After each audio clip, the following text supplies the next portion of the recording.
in businesses and ministry while creating a legacy of abundance and good works for His glory.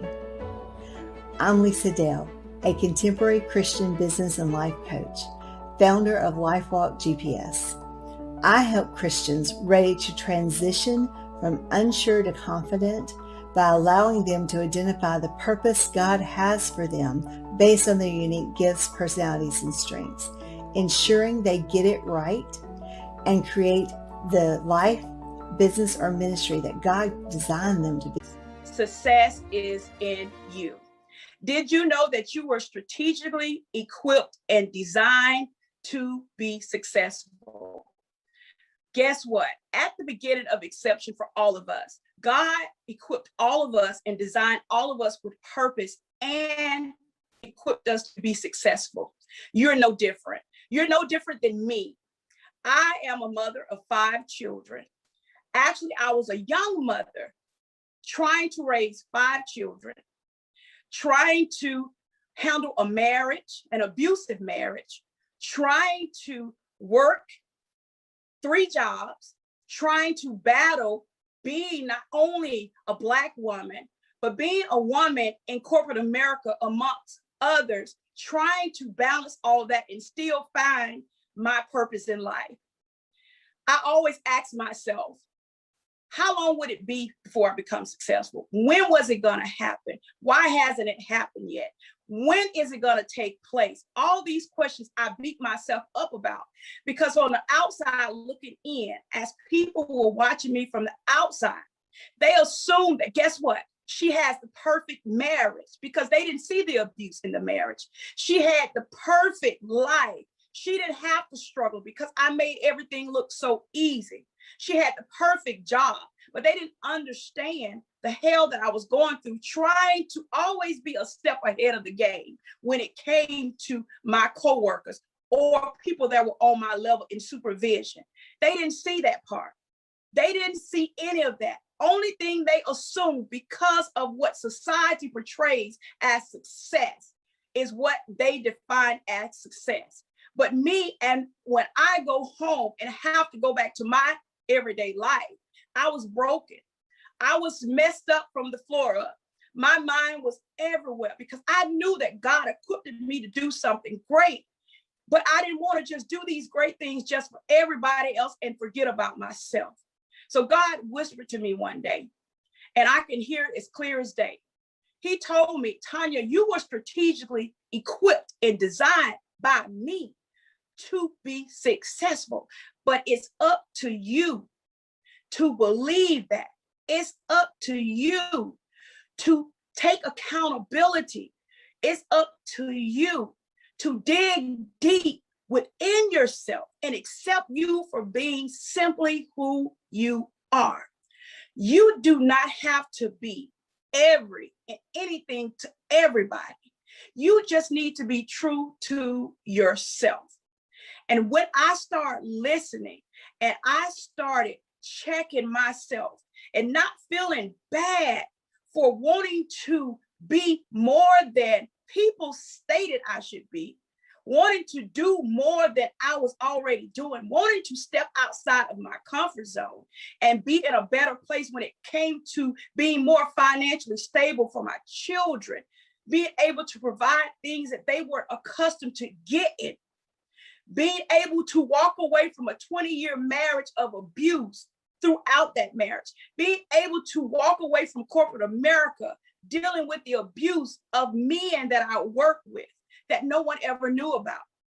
God strategically equipped all of us to be successful, but success is not divine or defined by material things. Success is not defined by what people think about you. Success is not defined by what others think you should do and what others think you should be. Success is only defined by what you think about you, how you feel about you, how you see you when you look in the mirror, not when anyone else looks in the mirror. Success is in you, but it's up to you to pull it out. It's up to you to pull it on the showcase. It's up to you to let the world know You did not give me success because God already put success within me. It's up to me to show up for me now. So I encourage you, I challenge you to take accountability, personally evaluate yourself. Take a look at yourself seriously in the mirror every single day, because I had to do that for myself, and tell yourself, I am what God designed me to be. I am what I think about me. I am great. I am beautiful. I am whatever I say I am about me. And until I start speaking positive things unto me, I can't change my situation or my circumstances. So I challenge you, and I challenge all of you or anyone that's listening. Success is not what people say. Success is not you. Success is already instilled in you. It's just time for you to step out on faith, check yourself, evaluate yourself. If you need to get someone to help you with your personal development, seek that help. But get to a place where you can find the ultimate level of success. And the ultimate level of success is a peace of mind. And when you find that peace of mind within yourself, you'll be at peace with who you are. You will be at peace with your inner person. You'll be at peace whatever comes your way.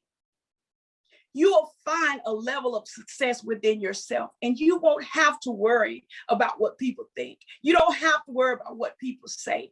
You can get up and go ahead and start that business. You can get up and go ahead and finish schooling. You can get up and go and be whatever you want to be. But it's up to you to understand that your success is not centered on what other people think and what other people feel, or what other people say you should be or where you should go. Success is in you, and you determine how successful you are based on what you allow, what you tolerate, who you listen to. So make sure that you're doing all the things that you need to do, not for anyone else, but doing it for you. And when I got to the place where I was just happy, just waking up every day, showing up for me, just happy being Tanya, and not just being the mother, being the wife, being the employee, being the motivator, being the teacher, being everything that everybody else needed from me. And I started just being who I needed to be for myself. I found the ultimate peace. Now I'm in a happy marriage. Now my children are set up financially where they understand the importance of finding a level of peace so they can be situated and be able to pass that down to their children. So what I'm saying to you guys, success is not you. Success is in you. And don't let nobody fool you. It's up to you now to make the decision to step out on faith and change the things that you can change. And the things that you can't change, challenge yourself to overcome those fears, overcome all of those obstacles. Get up, stop procrastinating, stop being lazy, stop doing the things that's causing you to not be able to be successful. It's all up to you guys now. So I challenge you and I encourage you to step out, do something different, try something different, be something different, love yourself different, service yourself better, be accountable for your actions, hold yourself responsible. It's all up to you. No one can make you successful. It's up to you to make yourself successful. But always remember that it's already instilled in you. It's just up to you to let it out. And the time is now. The time is right now that you get up Stand up, step up, show up, and show out, not for anyone else, but do it for you. I'm rooting for you. I'm clapping for you. I'm excited about what God is going to do in your life. I'm excited about it all. So I encourage you once again, step up, show up, and do whatever it takes to get you at a place of perfect peace within yourself. And once you get to that place, I promise you, I know that things will start lining up. Success will meet you at the door. Doors will open. People will come. People will pour into you.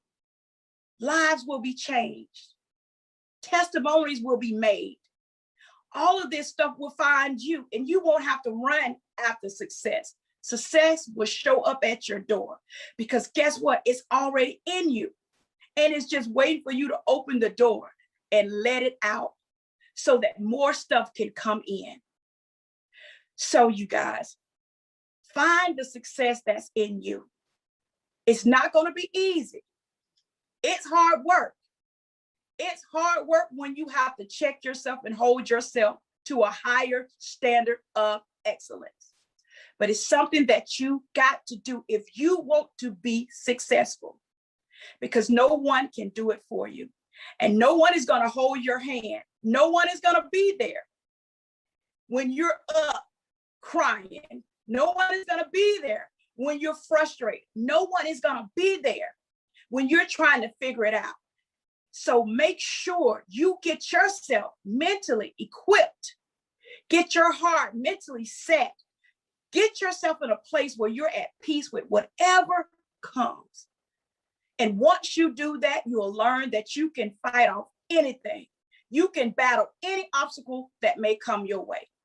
And you'll be able to come out on the good end. So once again, you guys, success is not you. Success is already in you. And I want you to step up and let it out. Let it out in the world, because there are so many people that need to hear your voice. There are so many people that need to know that, guess what? If I can do it, so can you. And I know if I can come from a lot of trauma, abuse, and be successful, why can't you? We're all given the same hours in a day. We're no different. But if you do not apply yourself, if you do not execute, and you do not stay the course, you can't have everything God has already equipped you with and instilled in you. So get up, you guys. Show up for yourself. Show up for your own success. You determine your success. I can't determine your success. Only thing I can do is encourage you to be more successful. But I want you to find you. And once you find you, success will automatically gravitate toward you. So success is not you, guys. It's not you. Success is in you, because you are strategically equipped to succeed. And don't let nobody tell you otherwise. You are destined for greatness. So get up. Let's get the ball rolling. Let's start now. Let's start now to get you to the place that you need to be. I'll see you on the other side of Success Boulevard, because guess what? It's all in you. And I'm waiting to see what you're going to do with it. Thank you. Through traumatic relationships or divorce, and I help them get to the next stage of their life. I help them figure out the process of going from hurt, going from frustrated, into owning their success and building their businesses. And why do I do this? Because this was me. This was my story. You see, it was at one point where I was married. I was married for 17 years. And it was a rocky relationship, very rocky relationship, ups and downs. You know, we get married, we don't know in the beginning. Um, you know, we get married because we think we're in love with someone. We think that person is going to be the one. We've done our homework, right? We're young. We figured it out. We have all the answers. They're telling us the right thing. We say, I do. And then we realize that down the line that, wait a minute, um, I might not have thought this through. You know, things are not going the way I wanted them to go. Things are not happening in the manner in which I envisioned a marriage should be. I envision a marriage where we're going to be everlasting. We're going to work it out and figure it out together. We know we're going to have hard times. Yes, we're going to have hard times, but we love each other, right? And we'll work it out. And then the children come. And then jobs come, finances come. And then you find yourself going through some times where all of a sudden you're being berated. You see, in my 17 years of marriage, you know, we thought we had all the answers. I never figured that I'd be in a marriage and end up in jail. You heard that right, in jail for 2 days, domestic violence. Who wants to get married and then go to jail? Who wants to get married and then realize that the person that you're with is toxic for you? That's not a marriage, but there's no blueprint for this, right? We don't know. We just have to try to figure it out. So I remember one day we got into this really, really big argument, really, really nasty. And the one thing I always said was, we would never, ever, ever do this in front of the children. The kids were the safe zone because they're innocent in the process, right? They don't know what's going on. They just see mommy and daddy. They're loving each other. They're supposed to be there for each other, setting the example. But what they did not see was mommy going upstairs to her room and crying every night. What they did not see was mommy coming home from work and sitting in the driveway, sitting in her car, not wanting to go inside the house. What they did not see was every time they turned their backs, I was crying deeply inside because I was just struggling to figure out, where did I go wrong? Where did we go wrong? How many have you ever felt this way? Have you ever been in a relationship where it all started out really good? You thought you had all the answers. You were doing everything right.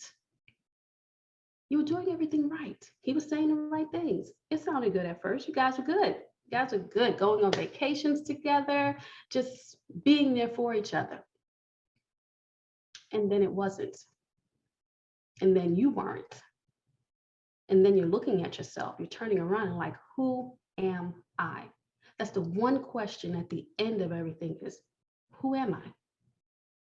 Because we live for everyone else. We live for the children and making sure they're okay. We live for the spouse, even though they're not giving us what we want. We live for them and making sure that they're okay. We live to make sure that there's dinner on the table, the kids are fed, because you know what? In some relationships, you may be married, but you're not really in a committed relationship.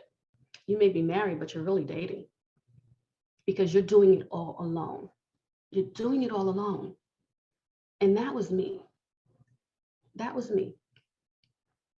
And I could not figure out for the longest what was going on. And the one thing I always say in any relationship, you never say, I would never. You know, we get into this before we get married, like, look, if he ever did that, I will never.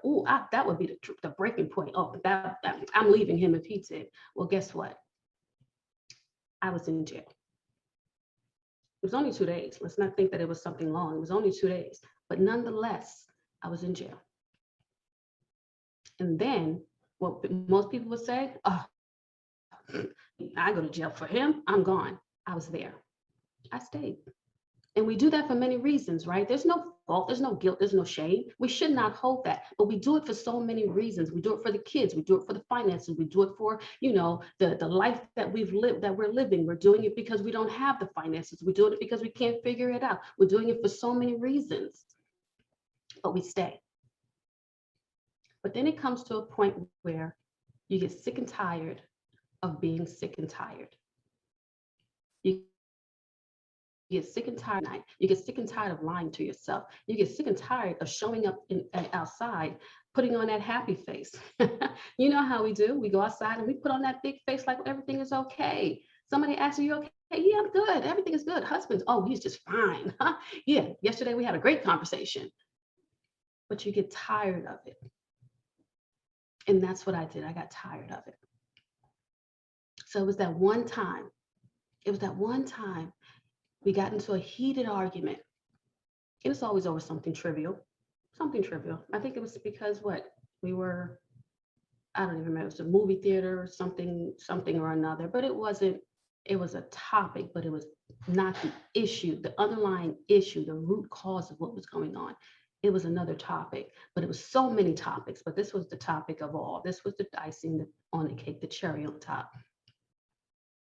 And I remember going to him and I said, this is the last time you're going to talk to me in that manner and treat me in that way. And I remember walking out of the room. And at that time I had walked up into the room. He was sitting on the bed and we had just gotten home from the movie theater. Like I was saying, we had just gotten home from the movie theater. And I was just, on the way back from the movie theater, I mean, he was cutting into me, into my soul, just really, really going in about something that he was upset with. And I was upset because the kids were in the back.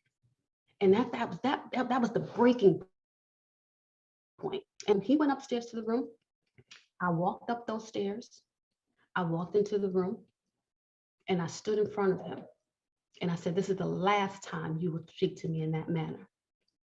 And I walked out of that room and I heard him shut the door behind me, slam the door behind me. And I heard the cursing of, I was everything except the name that my mother gave me. And I remember walking down those stairs and I felt like the weight of the world was on my shoulders.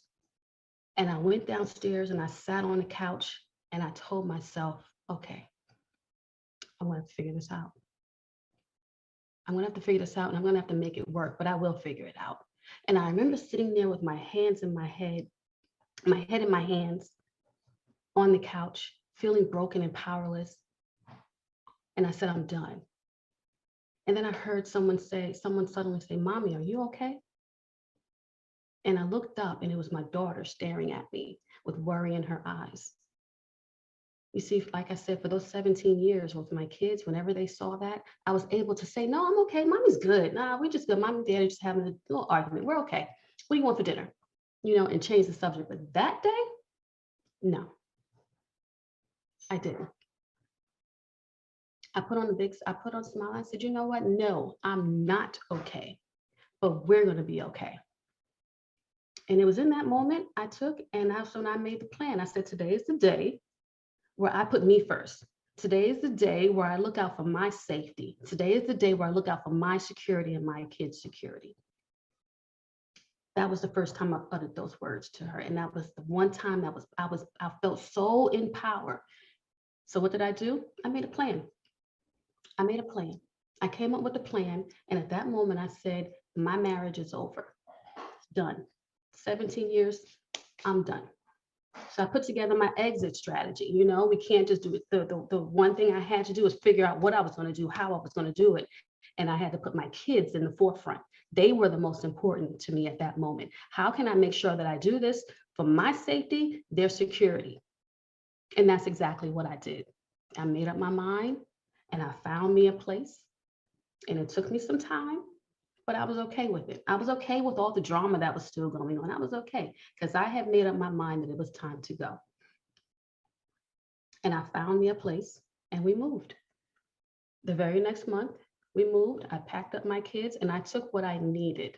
The one thing I say to ladies, when you're going through these situations is the bickering.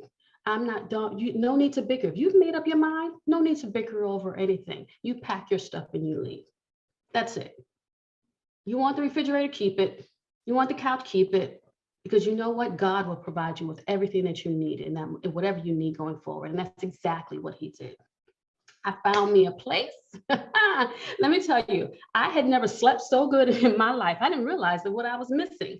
I didn't realize that when I got in my bed and that night and was able to go to sleep and put my head on that pillow and slept like a baby. Didn't even have all my furniture. Didn't even, kids had theirs.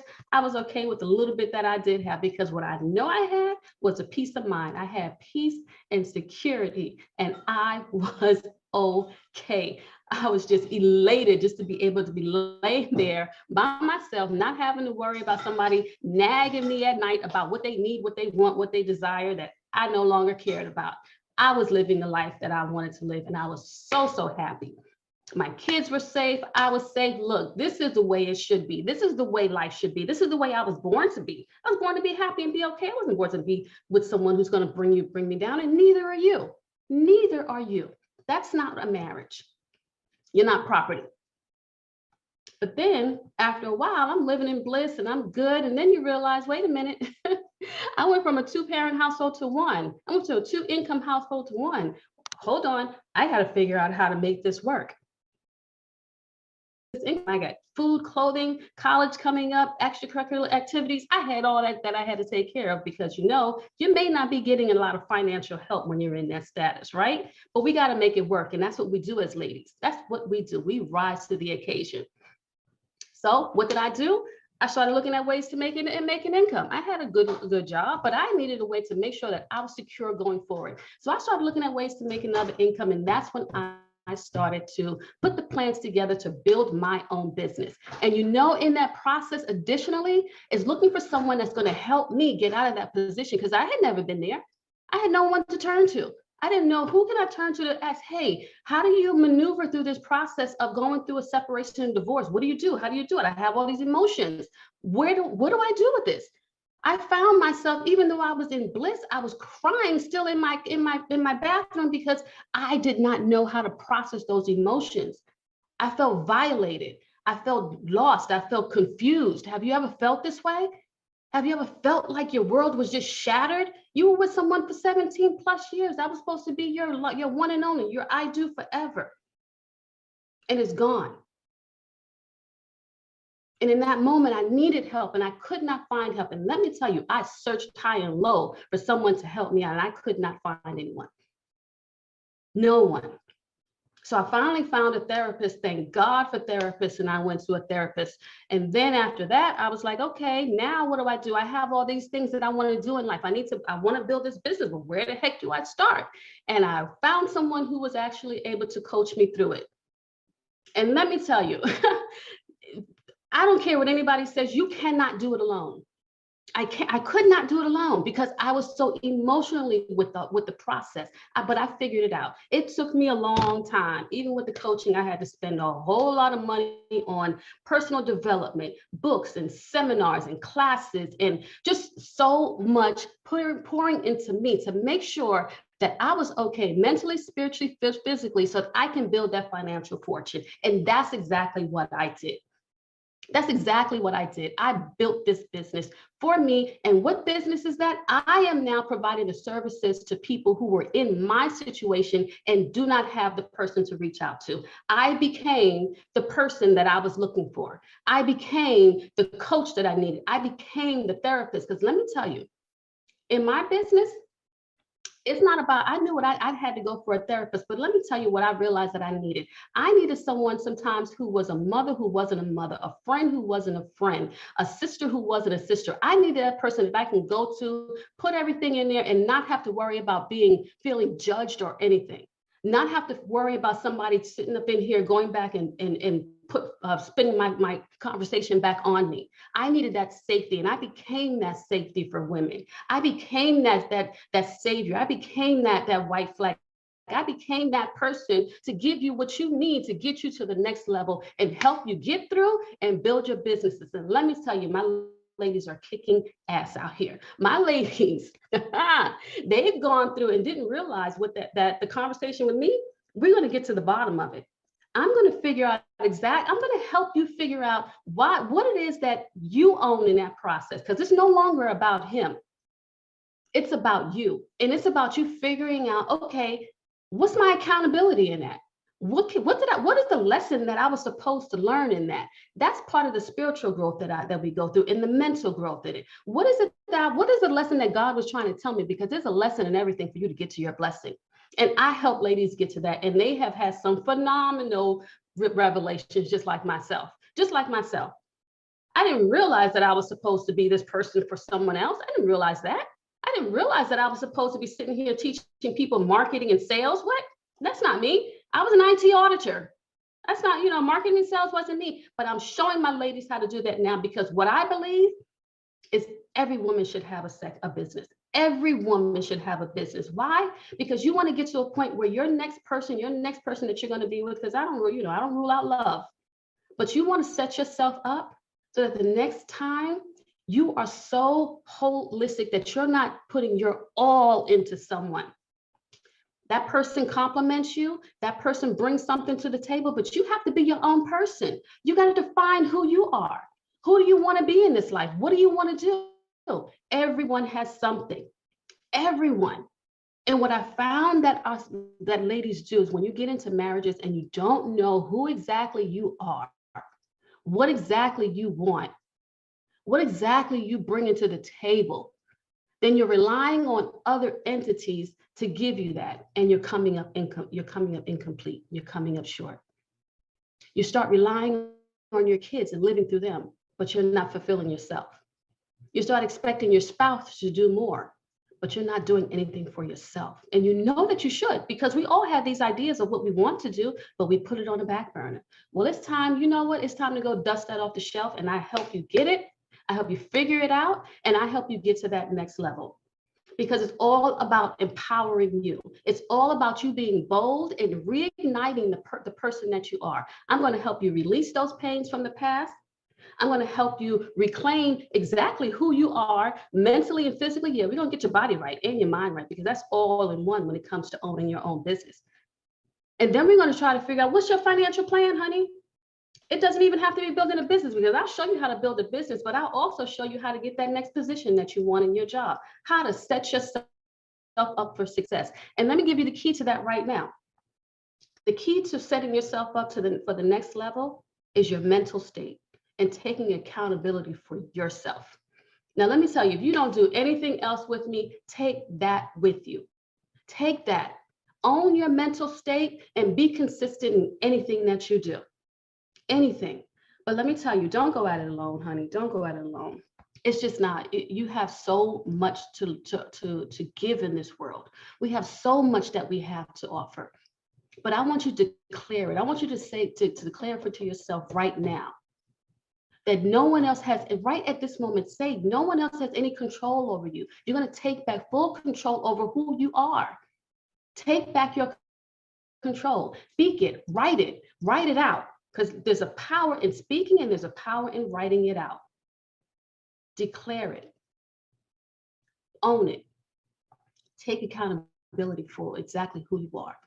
Listen, we go through this, and one of the common questions that I get from people is, Tanya, can you help me rebuild myself? Can you help me figure it out? And my answer is always a resounding, yes, I can. I can help you rebrand yourself. Because that's what it's all about. Rebranding who you are. We think of branding in terms of, a business that you're running. That's the front end. That's all. I mean, that's the back end, baby. That's the best. That's the residual. You have to rebrand who you are and step into your greatness. You have to figure out, what do I want? How do I want to show up every day? How do I want people to talk about? What do I want to leave every time someone walks away from me? What's the impression that I want them to have? What's the feeling that I want them to have when they leave, when they encounter me? What is that? We know what we wanted for our kids, right? But for you, how do you want someone to walk away from you? Look, these are the things that we get through. And let me tell you, all my ladies, I tell them, when you leave me, when you come work with me, we are sitting there and we crying on, like you gonna think you're a therapist, but I am not a therapist. But you're gonna get to the nitty gritty. And then building your business it's just going to go, because you're going to be so in tune to who you are as a woman and what your next step is. Everything else is just going to come easy. You just need the blueprint, and that's what I'm going to give you. I'm going to give you the blueprint. In my 3-step process, we have be mindful, we have be well, and be wealthy.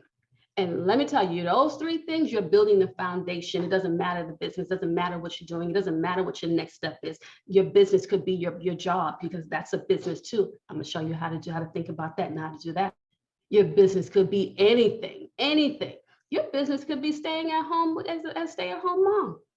Let me tell you, I'm just saying, this should look, the sky is the limit.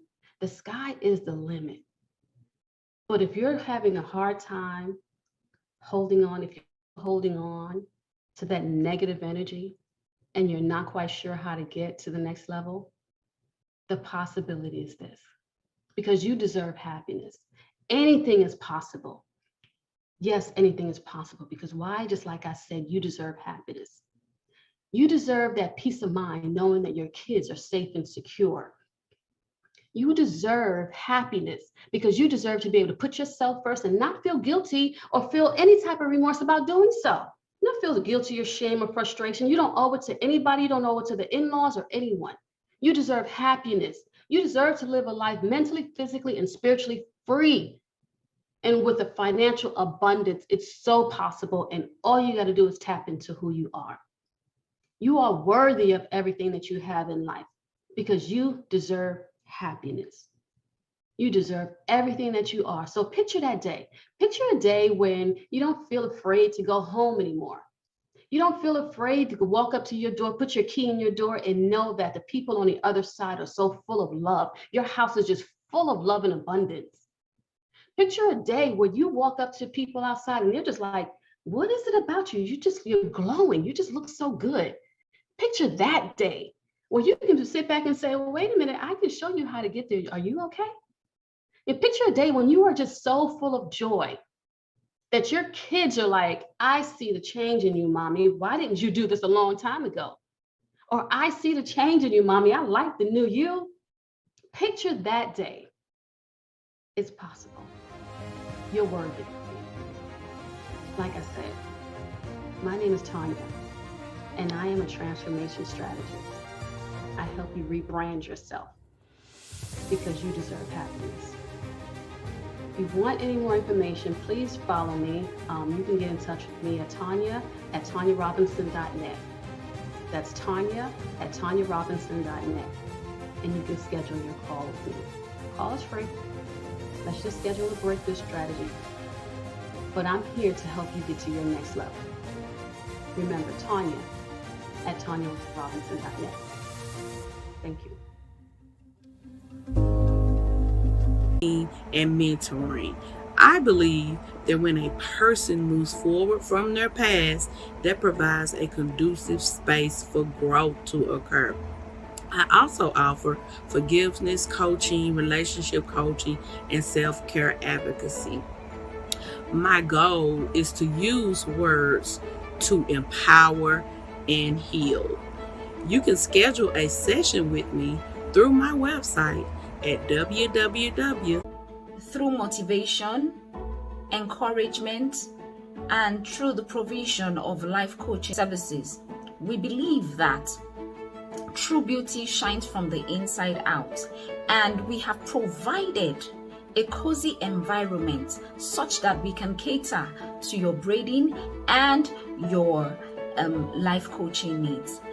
By life coaching needs, we are big on personal transformation. We give you services on marital transformation, personal transformation, career transformation, and even business transformation. Contact in a superhero t-shirt. They are so excited. They're running around with their arms up and their chest is out, and they leap into the air. Somehow, someway, they feel that they can conquer the world. They can do anything. Unfortunately, not all of us have that confidence, especially when it comes to business. I certainly didn't have any confidence working in corporate America for 15 years, coming to work early, staying late, and sacrificing precious time away from my family. My boss called me into his office one day. I brought a pad and pen into the office thinking I'm going to brainstorm on a new project. Loretta, he said, the company is in a corporate merger and we have to let one of our top managers go. And it's going to be you. Me? What? I sat there and tears began streaming down my face. Me, the dedicated employee who showed up for work 15 years. Me, the employee who lived and breathed the corporate culture. Me! My boss had just pulled the rug out from underneath my feet and I was livid. After I calmed down, I was terrified. I had 3 strikes against me. 1, I was literally unemployed with no job interviews in sight. 2, I was graced with age and companies were hiring millennials straight out of college and paying them 1/3 of my 6-figure income salary. And 3, I imagined in my head that I was going to have to break a promise to my 2 children in college with out-of-state tuition. Hello, baby. Mama lost her job, so you're going to have to come home from college and leave your dreams behind. Now, there's more to the story, but what I will share with you is that I transitioned into becoming a successful entrepreneur using the tool of real estate investing. When I generated $80,000 net profit on my first real estate deal, I never looked back. Moving forward, I've expanded my business to coach new entrepreneurs while including their families in their business. As a prominent family entrepreneur expert, here's what I want you to know. 99% of success is built on failure. You can overcome loss and adversity. You are powerful and unstoppable beyond imagination. But first, you must be prepared to generate confidence necessary for business success. I learned this lesson the hard way. When I was 7, my mother believed that I should take music lessons. We had an old piano in our 2-flat home. Back in the day, the piano teacher came to your home to give you weekly lessons. I loved pop music like the Jackson 5. Not so much Tchaikovsky. But I was required to read and practice classical sheet music as instructed. Therein lies the problem. You see, both of my parents worked and they didn't always check to see how much I was actually practicing. I figured I could get away with practicing as little as possible so I could turn on WVON AM radio and listen to Herb Kent, the Cool Gent, which was a popular Chicago DJ at the time. Well, the chickens came home to roost, as Malcolm X would say. I didn't realize the piano teacher had to demonstrate value by having students participate in a piano recital. It's time for you to perform to play this classical piece, she said, and it's by Bach. The recital is this coming Sunday afternoon. What? Nobody said anything about me having to play on stage in front of a group of people. The look of sheer terror consumed my body. Today was Wednesday and I only had 3 days to really practice. What was I going to do? Before you know it, Sunday morning arrived. Like most black families with Southern roots, we went to the 11 a.m. church service. As soon as church is over, my mother said as I woke up and began picking out my Sunday clothes, we're heading straight to the recital hall. I had to think of something quick. Mom, I said, I don't feel so good. I have an upset stomach. Oh, she said, you ate the same thing for dinner that the rest of the family ate and nobody else got sick. I'll just give you some baking soda and water to settle your stomach. Now, you know that's old school. We didn't do the pink liquid stuff. But Mom, I'm sick.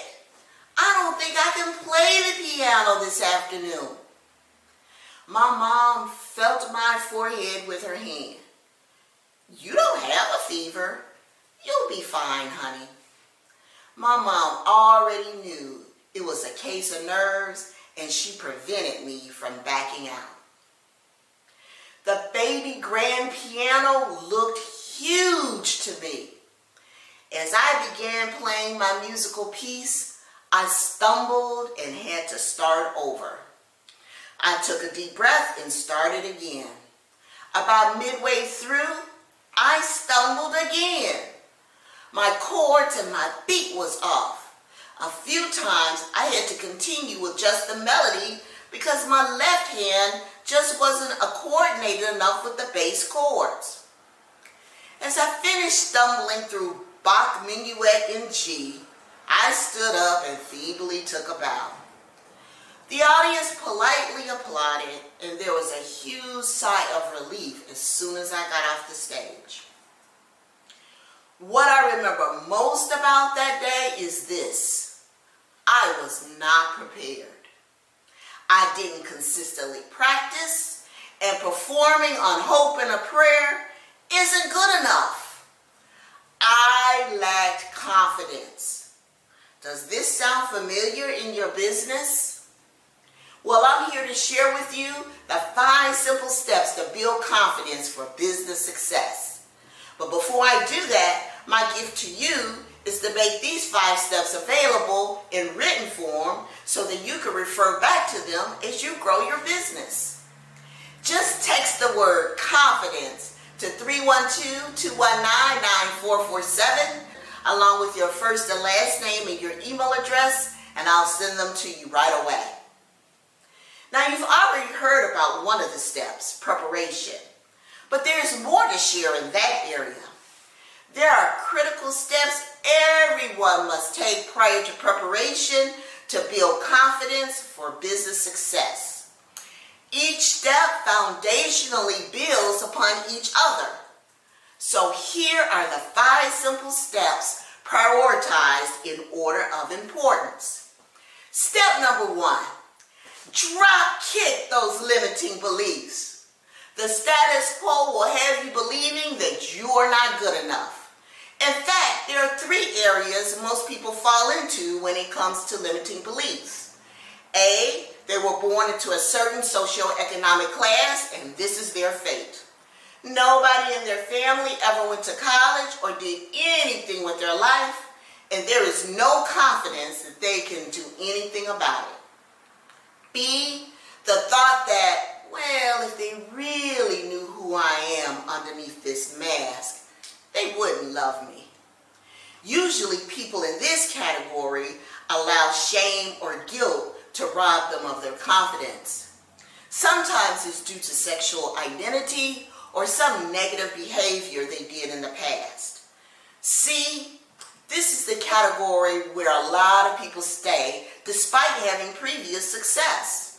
The nagging feeling of I am just not good enough continues to haunt even successful business people who could have exponential growth if they would just remove this limiting belief and step into their greatness with confidence.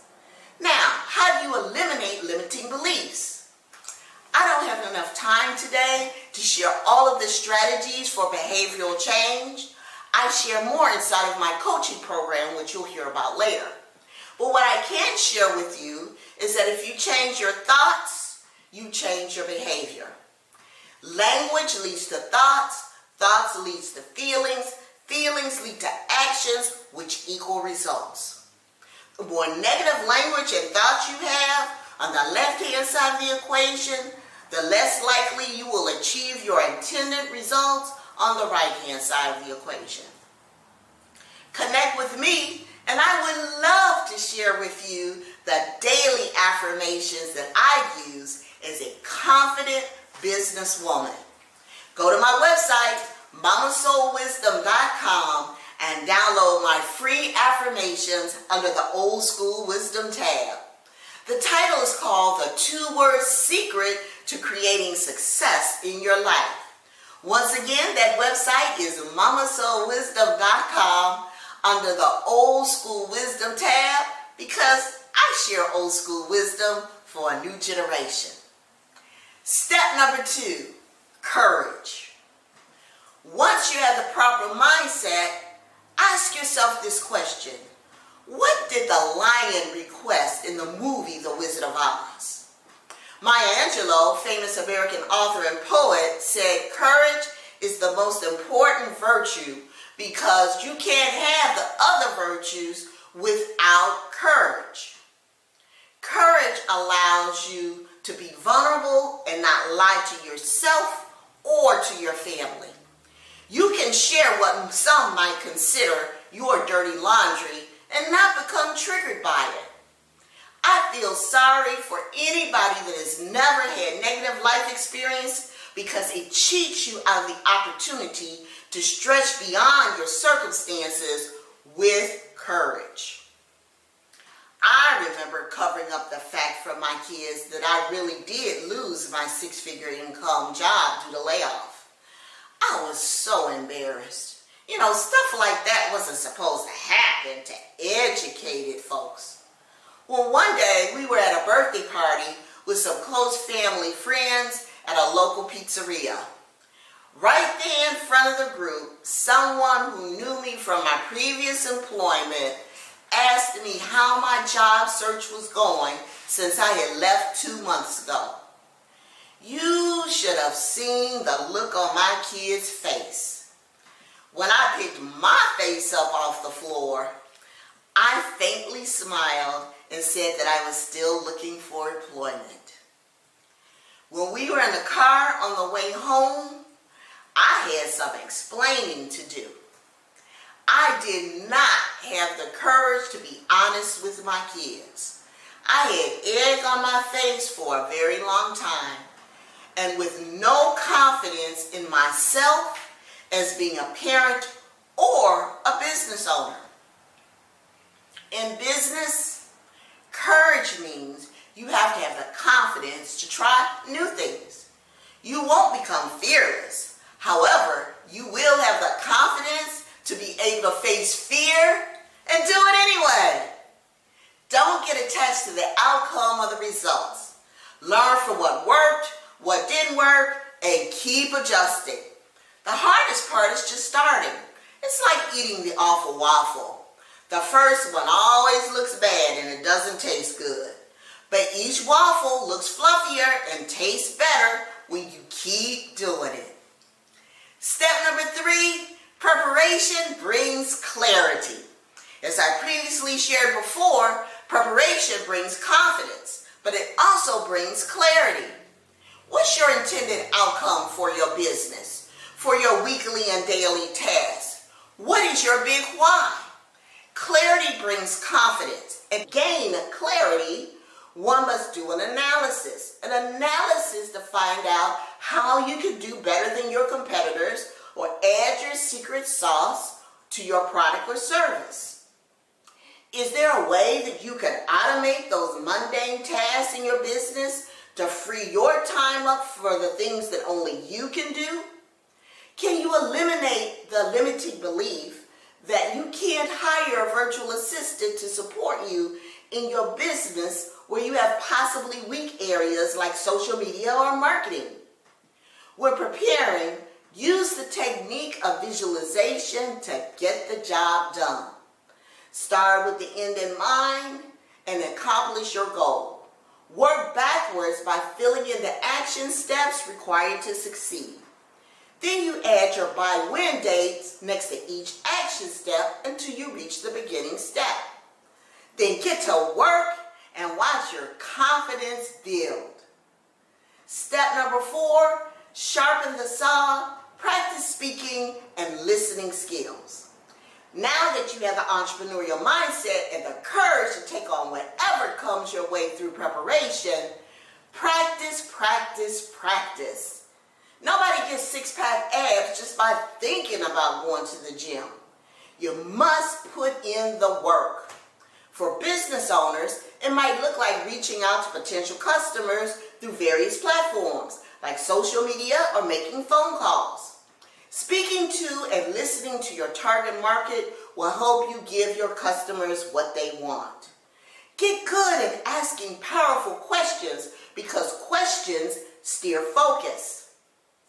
Speak at networking events, speak on Clubhouse, speak wherever you can to provide exposure for your business. The more you speak, the more confident you'll become. Think progress over perfection. And listen to the feedback that the individuals are giving to you, what they're saying and what they're not saying. Be present to listen to understand and not to respond. Speaking and listening brings exposure to your business. Consumers don't purchase from the best business necessarily. They purchase from the best known business. Step number 5. Take action and walk like royalty, baby. There was an incident in my son's private high school where my son got into trouble, and it was serious enough for his potential expulsion. As a parent, I couldn't handle this, and this frightened me. I didn't have the confidence to guide my son through this crisis.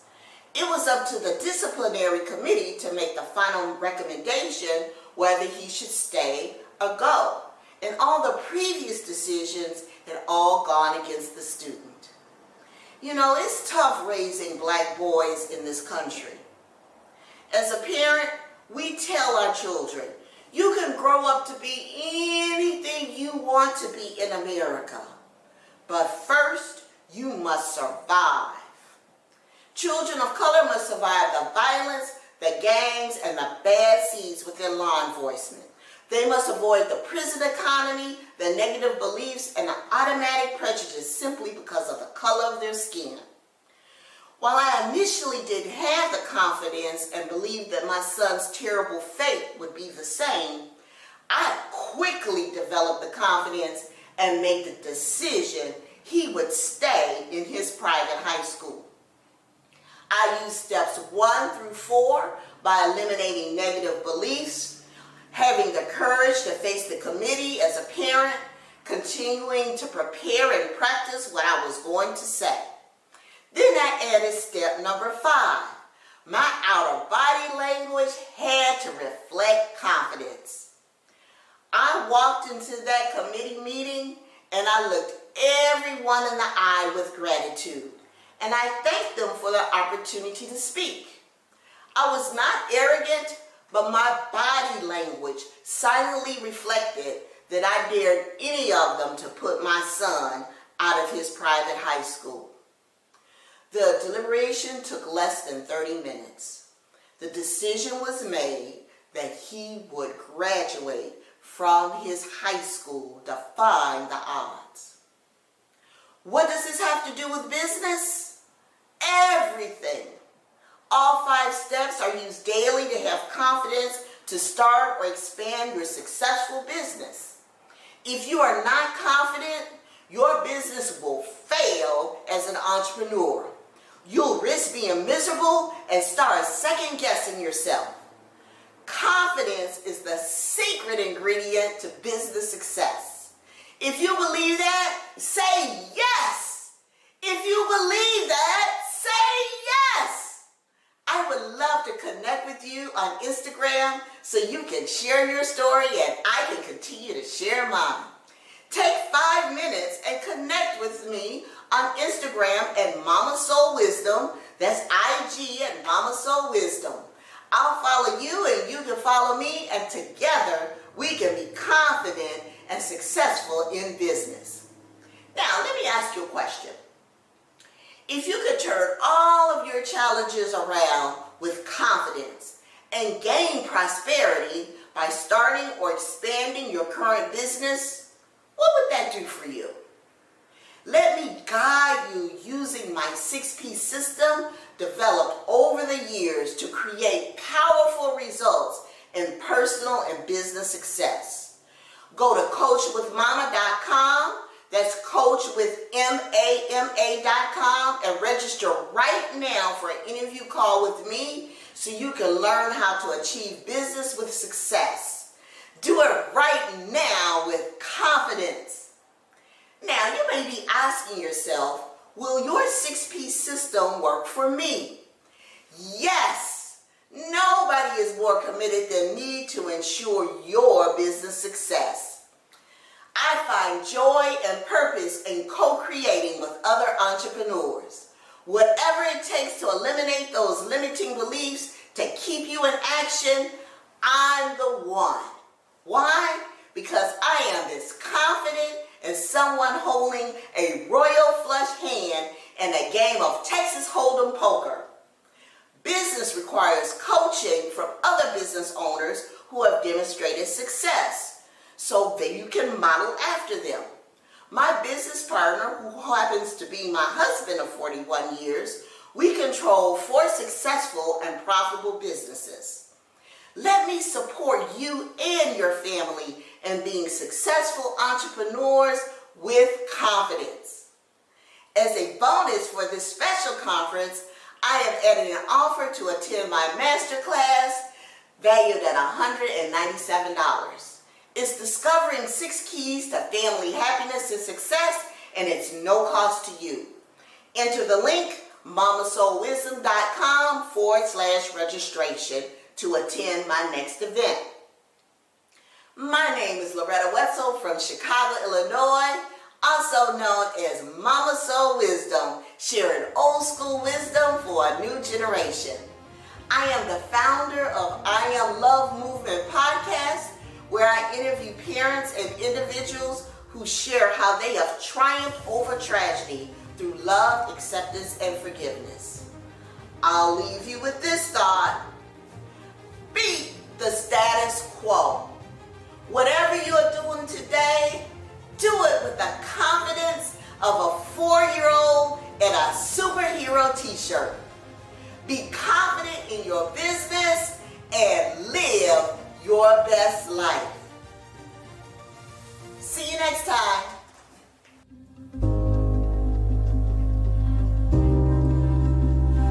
To creating your own business plan, you will now start to thrive instead of surviving.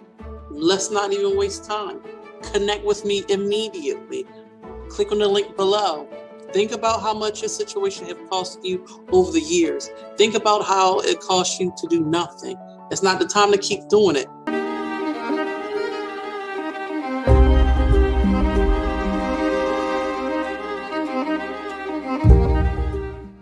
My name is Terry Harden. I'm Walt Disney's legendary Imagineer, Jim Henson puppeteer, known as a Muppeteer actually, international trademark artist, and speaker. And I'm from Hollywood, California. Daddy, pick me up. I was a little girl and I was in the park. My father took me there often. And I saw so many parents picking their children up and flying them through the air to get a drink when they were thirsty. I couldn't reach, so I shouted to my father, "Daddy, pick me up. I'm thirsty, please." But my dad just stood there. He didn't move. Instead, he called me over. When I got to him, he said, "Honey, I can't, not here. Let's go home and get a drink." You see, if my Black father had touched me to lift me up at a drinking fountain at a public place, he could have been arrested or killed. And then, which water fountain does he take me to? The white water fountain or the black water fountain? My white mother and my Black father fell in love at the same time that Rosa Parks was fighting for her place on the bus. My white mother said in college she met my dad in class. When my dad walked through the door, my mother said she forgot where she was. She forgot her name. My mother forgot she was engaged to be married. I could have been a McNutt. Anyway, so my mother and father fall in love. And 1 year later, they want to be married, but they are forbidden to be married in their state. So they have to elope to Mexico. And the state that said it was forbidden for white people to marry Black people, you may be surprised to know that that is California. Because of the way I look, I was bullied. But have you noticed something about bullies? They seem to want to pick something about you or anybody that they don't like to pick on you for, no matter who you are. In my case, it was my white skin and my hair that stuck straight up in the air, blonde. I had bullies of all colors, both black and white. My hair was set on fire. I was beaten. One time I was in class and I wasn't addressed by my name. Instead, my teacher called me Black Sambo. Black Sambo, my second grade teacher. I kept saying, my name is Terry. Black Sambo, she would reply, my name is Terry. I thought she had Dame Bramage. One day, exceptionally terrible day, I came home after a battle with the bullies, my clothes torn, my face scratched, my hair every directions. Well, that's pretty normal. But I was tear stained and I plopped on the front porch and I decided to wait for my father to come home.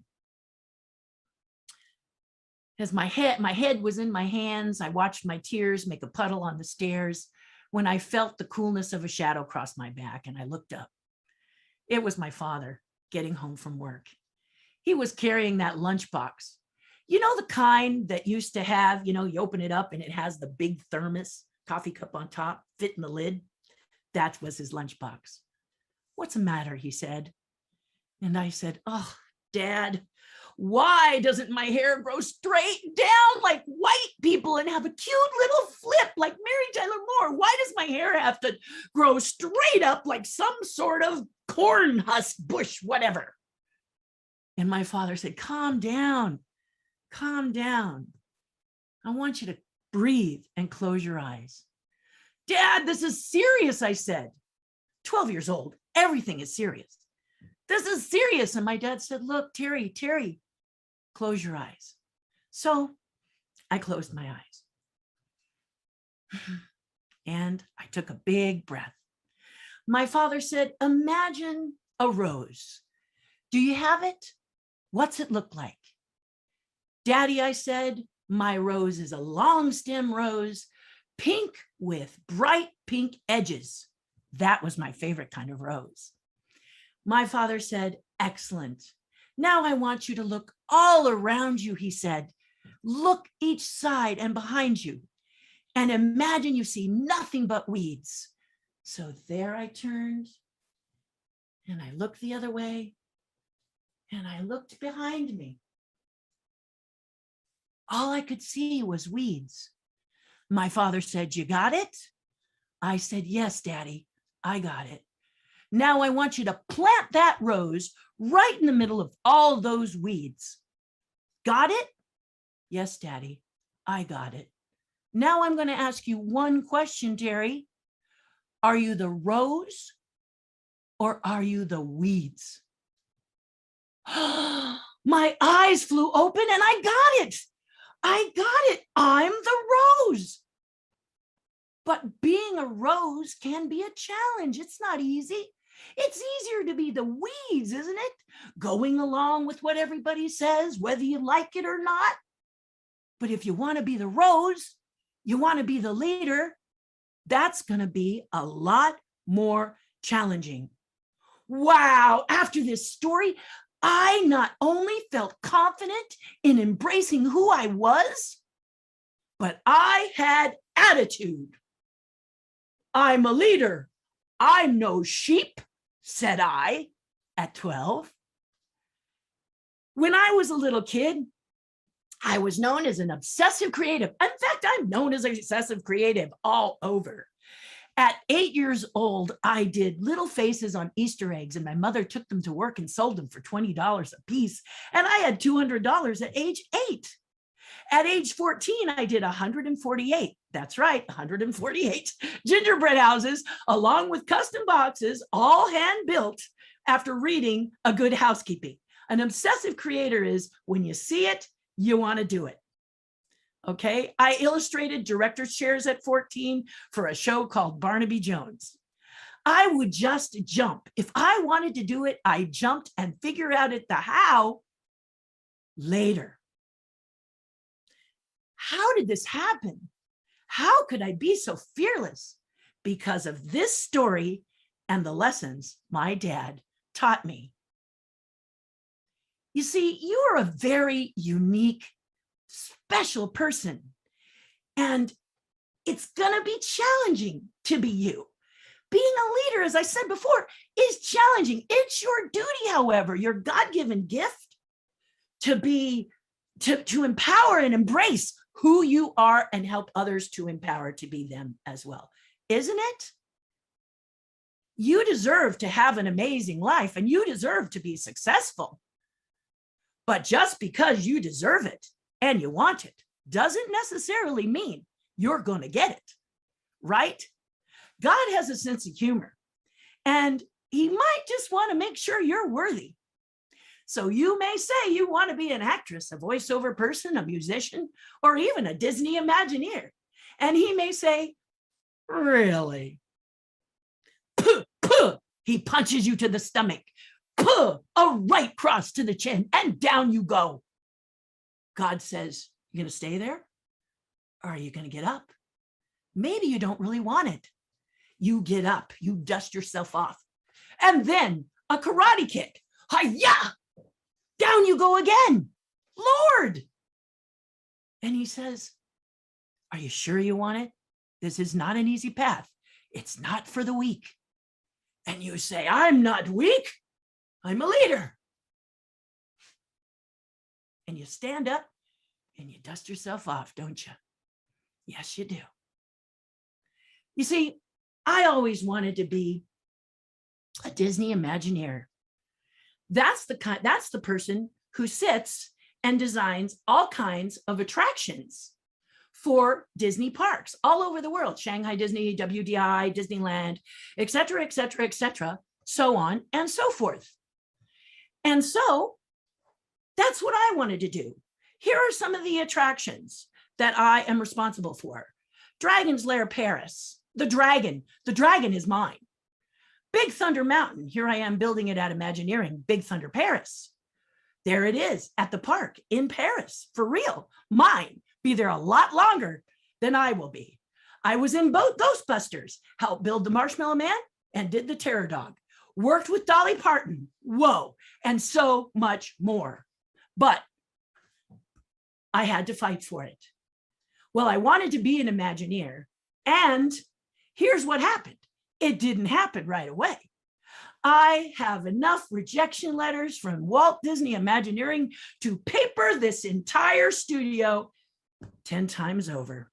That's right, 10 times over. That mouse was on every letterhead, Mickey Mouse in his sorcerer outfit, and I began to hate him. I'm going to be truthful. Mickey would say, you're not worthy. No, thank you. Never mind. Disney doesn't want you.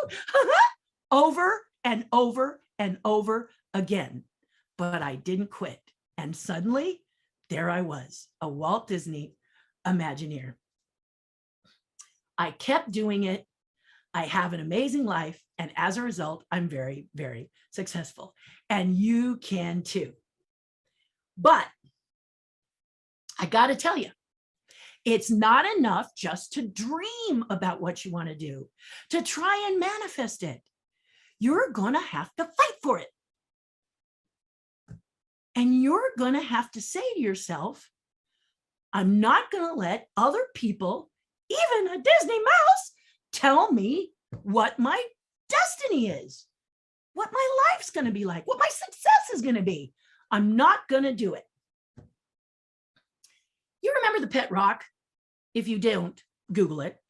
The pet rock was a little river rock that sat in a little box with air holes that looked like a pet carrier.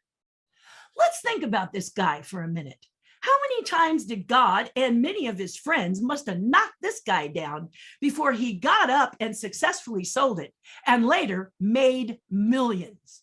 He didn't let anyone tell him about his life, and you must not either. We must not either. You are a gift from God, and you are a human being. My dad always says, poison isn't effective unless you take it.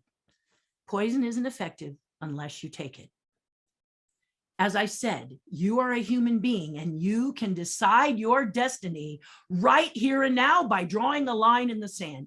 If your day is not the best day right now, you and only you, a human being, can say the next day will be better, the next day will be better, and make it so.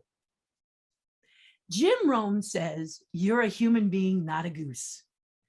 A goose must fly south for the winter. A goose has no choice, but you're a human being. You have a choice. Imagine being a goose and you don't want to fly south for the winter. You're flying along going, what the heck? I want to stay in the cold. Why am I flying south? I don't want to fly south. I don't want to fly south. But if you're a goose, you're flying south. So revel in the fact that you are a human being. And you can be amazing because you're not a goose. You can choose it. You can make your success your success. Funny, huh? Silly, huh? Crazy, huh? Let me leave you with one more story. I got to do a wonderful show called Captain EO with amazing talent. You may have heard of him, Michael Jackson. We did a show together called Captain EO and became very, very close friends. One day I went to the studio once we had broke for lunch to eat my lunch. I liked quiet, comfort. And I heard some activity I hadn't usually heard. And I said, hello. And a sweet voice came back, hello. It was Michael Jackson. Michael, am I bothering you? I usually have lunch here. He said, no, come on, have lunch. So there we sat on the steps of the Captain EO set and had our lunch together. I said to Michael, may I ask you a question, Michael? He said, sure. I said, it could be personal. But I said, you have brought so much joy to everybody. This was 1985 when the man was on fire. Billie Jean and Thriller, you remember the dances, the moonwalk, everything. I said, if you had 3 wishes, what would they be? I'm a genie. What would they be? He said, the first one was he would like to have his childhood. He'd like to climb a tree, be a silly kid. But as you remember, at 4 years old, he sang ABC and his parents clamped down because they didn't want him hurt. His second was to have him walk in a mall, walk in a mall without having to buy it first. And his third was to go around unnoticed in public, walk and nobody notice who he is. Why do you care about Michael Jackson and me knowing it? Because what Michael Jackson is saying, for all his wealth, for all his joy, for all his glee, all he wanted to be was you. Michael Jackson dreamed of being you. Shouldn't you dream of being you? Shouldn't you embrace who you are? Success begins by being who you are. I'm Terry Harden. Thank you. Successful business owners. I would watch him get so excited, tell everybody, oh, I got this new business opportunity, only to quit the moment that things got hard or his excitement ran off. As a child, it would break my heart to watch the sadness and disappointment on his face as another business opportunity goes down the drain. My dad was smart, man. He had all the tools. He had money. He had resources. He went to seminars. He read all the books. There was something missing. And today, I am going to give you that missing piece. Today, I'm going to give you the only philosophy you need to win in business and in life. Believe, plan, execute. My name is Philandria Washington, and I spent the past 20 years helping business owners understand why this philosophy is so important. So to believe, what does that mean? To believe means to know be certain, to be sure. So what do you believe? What do you believe about your business, your partners, your customers? What do you believe about yourself? There is great power in understanding what we believe. In the medical community, there is a real phenomenon called the placebo effect, where doctors take sick patients and they give some of them real medicine, and then they give another group just a sugar pill. Out of the group that receives that placebo, the sugar pill, only some of them, oh goodness, only some of them,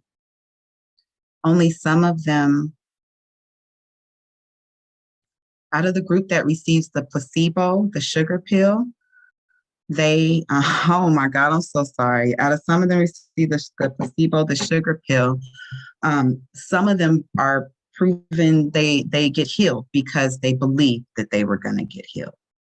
So there is great power that lies with believing. There's a story of young Annabelle Beam. I'm not sure if you've heard of her, but at 5 years old, she was diagnosed with 2 incurable diseases. They affected her digestive system so much that she was constantly in and out the hospital, and she had to take heavy medication. One day, while she was at home playing with her sister, they were climbing trees. So they got to the top. They were about 30 feet in the air, and the branch broke. She fell. They rushed her to the hospital. The doctors did all kinds of tests on her. And they were astounded because she had no broken bones, no brain damage, just minor scratches and bruises. What was even more astounding was she was now cured of the 2 incurable diseases. Nobody could explain this. The doctors, her parents, no one knew what happened except for Annabelle. Annabelle said when she fell, she went to heaven and she saw God, and that God told her he was going to heal her, and that is how she became healed. So you and I can debate whether or not we believe Annabelle went to heaven and saw God, but what we cannot debate is what Annabelle believed. She believed that she saw heaven and saw God and got healed, and that's what happened. There is so much power that lies with believing. So how can we harness this power?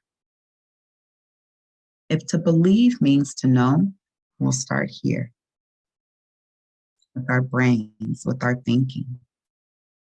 Our brains are like a computer, so what goes in is what comes out. So we have the power to program it. So what inputs are going into your brain? What music are you listening to? What shows are you watching? What books are you reading, and who are you hanging around? Because all of these inputs have a heavy impact on what you believe. To plan. What does it mean to plan? To plan means to think about or arrange the parts and details of something before it happens or before it's made. There are billion-dollar industries built around planning. You have wedding planners, financial planners, travel agents, because we plan for these things, right? So it would only make sense that we would plan for our business. You would not believe the number of entrepreneurs I run into that do not have a business plan. Can you imagine taking a vacation with no plan? So I guess I could just show up at the airport and take the next flight out. But that flight could take me to Maui, or it could take me to Antarctica.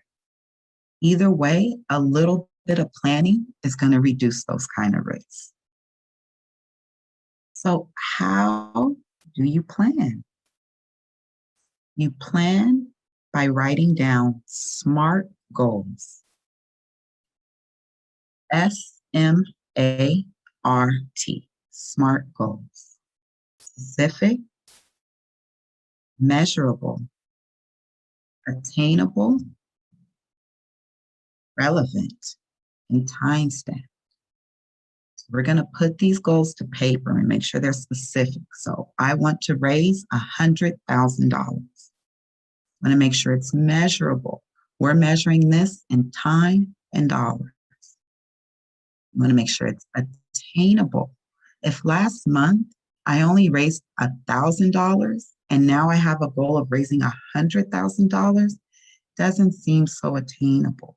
But if I raised $80,000 last month, then a goal of $100,000 is more attainable. You want to make sure it's relevant. So if you are asking people to just give you money for no reason, we're assuming it's a nonprofit and it's going to a good cause. And the last one, it's timestamp. So we want to earn $100,000 between August 1st and August 31st. Quality is the focus when planning for a business, not quantity. Doesn't matter the number of words in the plan or the number of words that you have as a goal, it's whether you're willing to believe in it and execute. Andrew Mason, one of the founders of Groupon, he wrote his business plan on a napkin, and it only had 3 points. Think about the company, grow the company, get investors. Those 3 points on a napkin is what led into Groupon today. I have seen one-page business plan just as effective as 30-page business plan. It is not the quantity of the words on the page that matter, it's the quality of the words on the page that matter. Once you have your plan together, it is time to execute. Executing, now this is the hard part. Why is it so hard? Well, to execute means to get the job done. And when I look at the times when it was really hard for me to get the job done, there's one common denominator: negative emotions, fear, anxiety, sadness, disappointment, all of those feelings that sometimes make it feel like we can't even get out of bed. So how can we overcome negative emotions? Remember earlier we talked about our brains being like a computer. What goes in is what comes out. If you're ever in a rut and you're finding it really hard to get the job done, pay attention to the music and the books and the TV shows you're watching. Also the people you're around. And if books and music and mentors cannot get you out your funk, and I'm sorry to say, but you must play hurt. Champions play hurt. Jordan sprained his ankle, continued to play 9 minutes, scoring 14 points. Kobe Bryant broke his finger. They snapped it back in and he continued to play the game. Champions play hurt. Our minds and bodies have a huge capacity. But some days that capacity is here and other days it's here. On the days when that capacity is here, we still have to execute. But since we have to carry all these negative emotions on our back, just have to move at our own pace. We may not be able to move as fast as we want, but we can do it. Do you remember Any Given Sunday with Al Pacino? Coach Tony D'Amato was the coach, played by Al Pacino, and that movie had so much turmoil. They didn't know if they wanted to stay in Miami or go to LA. They weren't sure which quarterback to go to. They had the young quarterback, the old one. There's a power struggle there. They didn't even know if they wanted to keep Coach Tony, played by Al Pacino. So one day before the big game, Coach Tony says to his team, "We're in hell right now. We can either choose to stay in hell or we can climb to the light." Now, it's going to be hard. We can do it 1 inch at a time. I'm telling you, you're going to have to fight for those inches. So if you're ever in a situation where you're feeling overwhelmed with pain and you have to execute, you can do it. You just may have to go a little slower and go inch by inch. Because at the end of the day, we have to execute. We have to get the job done. Every day, businesses are being born and they're dying. The difference between the ones that live long, profitable, healthy lives and the ones that die young is this philosophy. The ones who live long, profitable, and healthy lives, they believe in themselves and their business. They're willing to take the time it needs to properly execute the plan, and then they are willing to push through negative emotions and execute. It is so important that you create a business plan for your business. It's going to take this huge project of running a business and break it down into tiny, bite-sized, digestible pieces. I am giving this to you today because I know it works and I want you to succeed. Now it's time to lead, plan, and execute and make your dreams come true.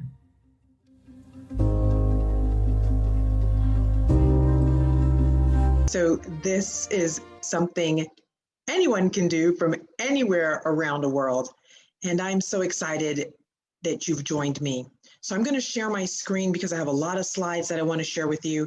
If you stay with me through this workshop, you are going to leave empowered, ready to get in the driver's seat of your health and truly live the life that you deserve. So put on your seatbelt and let's get ready to go.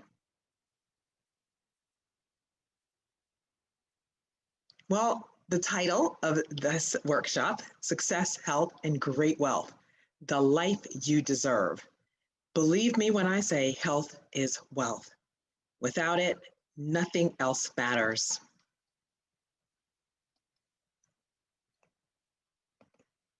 So here are the objectives. So we're going to go through these, and I'm going to tell you right now that is so much to unpack. It is almost impossible for us to get done in one session, right? So you're going to get opportunities to join me in further workshops and deep dives and personal health assessments and all this other stuff I'm going to talk about later. But what I really want to focus on is bringing alignment into your spiritual, emotional, mental, and physical health. We're going to explain why we are where we are, of course. There are some tests, so don't get scared. Fairly easy, I think, but it's going to teach you a lot. And then learn what we can actually do about it to get, again, in the driver's seat of our health. And I'm going to provide you with some practical, applicable tools, and then I'm going to give you a challenge. So my first question to you is, how are you taking care of you?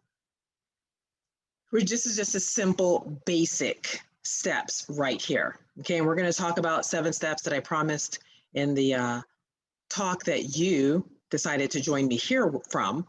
And it was about, how are you eating real food, exercising, drinking water, how much have you drank, right? Sleeping, how many of you really slept 7 to 8 hours just last night? Think about that. Do you believe that 75% of all chronic disease is truly preventable? And I love Dr. Bill Sears. He's the pediatric doctor of America, world renowned. I know him personally, and he knows that food is medicine and that we can take control of our health once we get the knowledge, education, getting a great community of people, and have fun doing so. So here's my story. You heard it a little bit from the talk, and I'm going to tell it to you again here for those who might have missed that talk. But this really is the true story of an officer and a gentleman. And I am the CEO and founder of Premier Health and Wellness Consulting. And this company was birthed because of this story.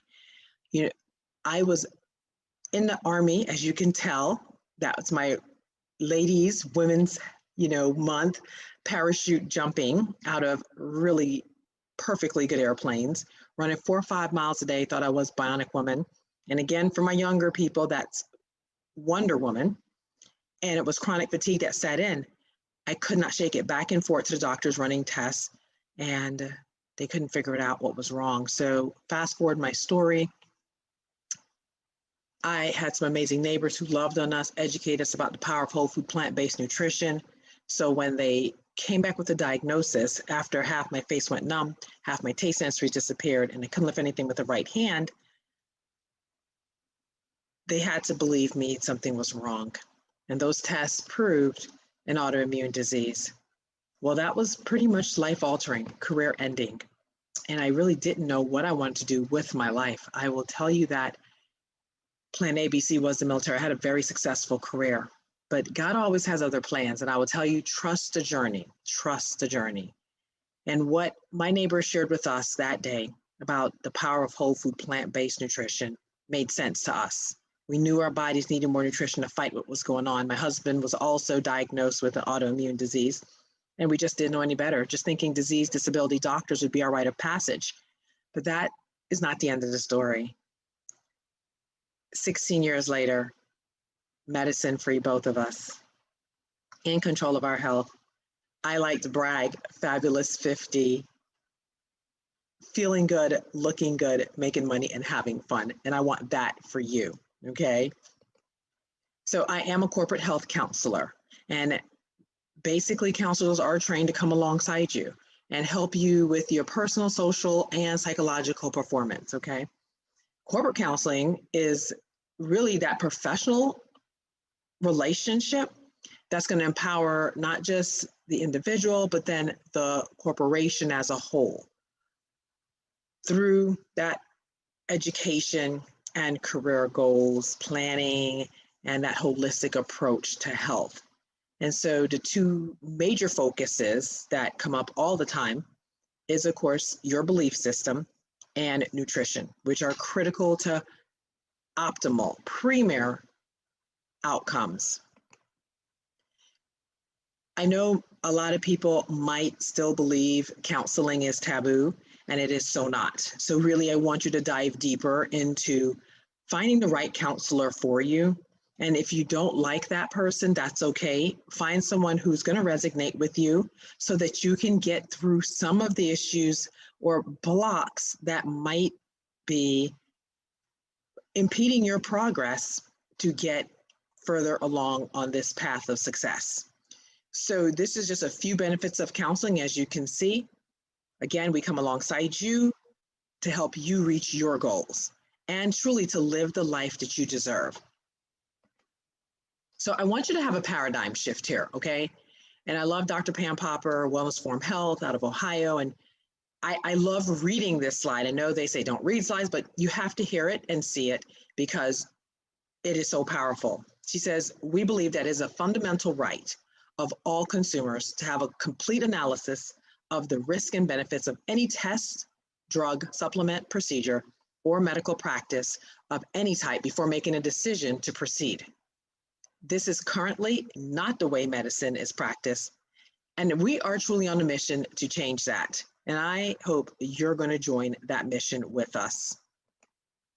So why are we so unhealthy? Here is how we got to where we are today. Do you understand that 1 in 4 people will die of heart disease? 1 in 2 women and 1 in 3 men will develop cancer. 1 in 3 will have diabetes by 2050. That's not really that long away from here. And 1 in 5 children is obese. Dr. Katz from Yale University is saying that our children are more harmed by a poor diet than alcohol, drugs, tobacco combined. And that should be alarming. You heard some of that from my talk if you were able to listen to that talk. We know that environmental toxins are increasing and that some of that stuff we can't even control. The over-the-counter drugs that we're taking is damaging our bodies. The skin and hair care products that we use are sometimes detrimental. The water contamination from all of the pollutants in the air, the chemicals running through the water systems, it's a lot, Okay, it's a lot. And then our food quality is decreasing. More than 50% of what we as Americans eat is processed. And that really is not a good health outcome. If you understand how the shipping process goes to get our fruits and vegetables to us, broccoli could lose up to 50 to 80% of the key nutrients before it's even purchased by you. So there's hormones, pesticides, herbicides. The food is just definitely less nutritional. Artificial colors, trans fat, all those things which are totally degrading our quality of health and life. So here's just two definitions I really want to touch on, and I'm not going to go into detail with this. We can go into detail in further workshops with these major issues. Right now, of course, the world has changed on how we're going to work and how we conduct ourselves at work, right? So absenteeism, of course, everybody understands that that is calling in to work sick because either you're sick, a child sick, somebody, a family member sick, neighbors sick, or somebody that you have taken care of, right? Or yourself. But presenteeism is the one that most people are now more aware of course, but that is employees who come to work sick.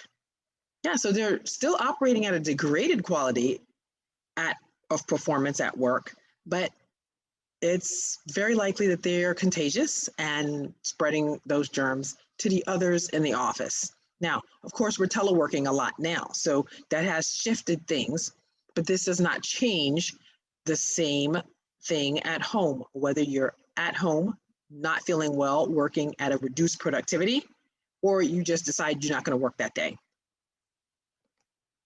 So what can we do to be healthier? Okay, these are the basics. You really should know these, right? And most of us really do.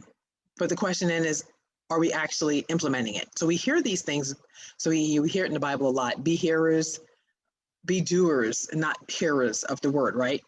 So we know we're supposed to exercise, get that rest, and rest has really moved up my priority list because now they're linking that to lack of rest, Alzheimer's, dementia. That's really serious. Managing our stress. And I did not believe this before, but do you know stress can really kill? It literally chemically alters our body to stop receptors from doing what they're supposed to do to keep us alive. That's really serious. Water, we'll talk about that. My magical mystical drug. You'll hear me say that again. Absolutely trying to use safer products as best as you can, clean, go green, and then absolutely eating real food. So here's the current healthcare system and where we are in this pendulum. And again, this workshop is for you to get the baseline of the education so that, again, you can get in the driver's seat of your health and then start being informed to make the decisions that's going to best suit you. We all have come upon most of these on this list. And I will be honest with you. Both patients and practitioners are frustrated and very unhappy. I had no idea what this healthcare system was like until this last year, uncovering so much.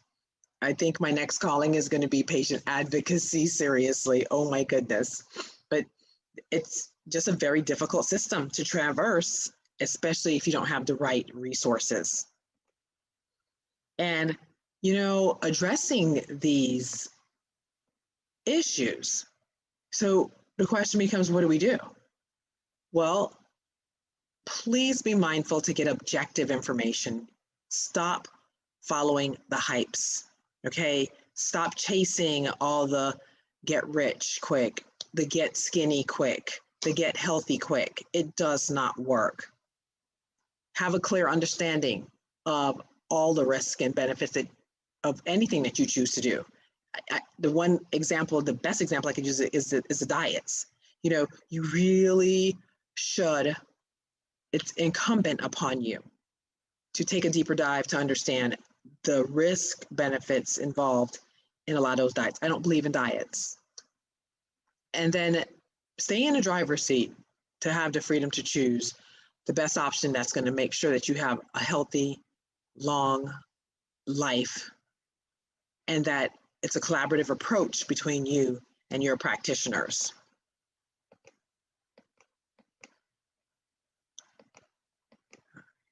So Dr. Popper, again, I'm quoting her about informed consent, that taking control of your health is not doing what I say or what she says, right? Instead of what others are saying. It's doing what you think is best for you after you've reviewed the objective information. And again, it's so mindful that you take some time to do the research. And I've done a lot of that for you. So go to your trusted sources that are not following the hype.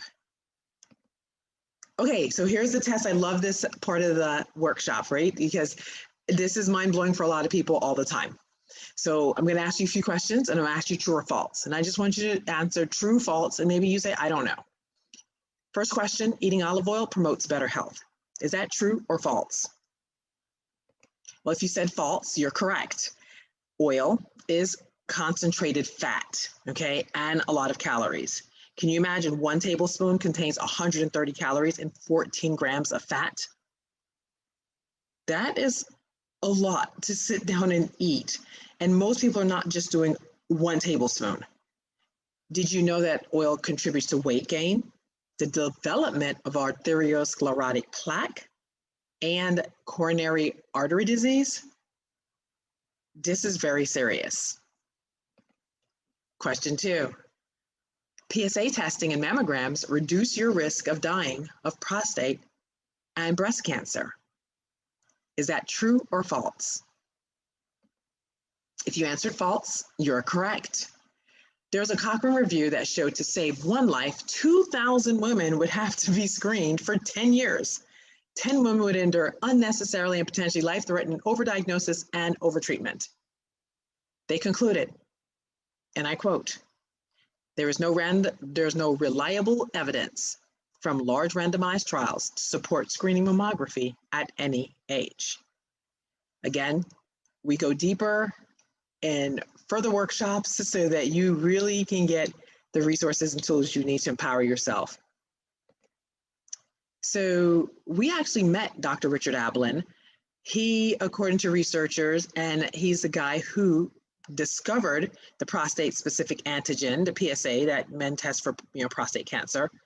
Then he says that there's a false positive rate of 78%, that the Gleason score is meaningless, and most men who are treated for prostate cancer do not even have it. So you could have a Gleason score of 2 and might have cancer, 200 might not have cancer. Get that book, The Great Prostate Hoax. It is such a powerful resource and tool for you to just get in the driver's seat, educate yourself, to be able to ask your practitioners the right questions. The U.S. Preventative Service Task Force recommends against PSA screening for men of all ages. So you should be asking yourself the question, what is that about? So next question, losing bone mineral density is a normal sign of aging. Is that true or false? If you answered true, you're correct. All humans lose bone mineral density as they age. Yes, we do. God in his infinite wisdom gave us everything we needed at birth. We either mess that up and slow it down, or we age gracefully. Women have a very high peak bone density to support pregnancy and breastfeeding, of course. And then, of course, they lose bone mineral density more rapidly than men in their later ages. Next question. Is it a good idea to have your vitamin D levels tested every year because vitamin D levels cause disease? Is that true or false? If you answered false, you are correct.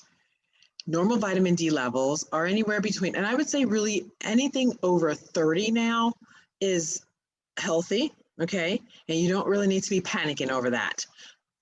Ideally, we want you to go outside in the sun and get the natural vitamin D.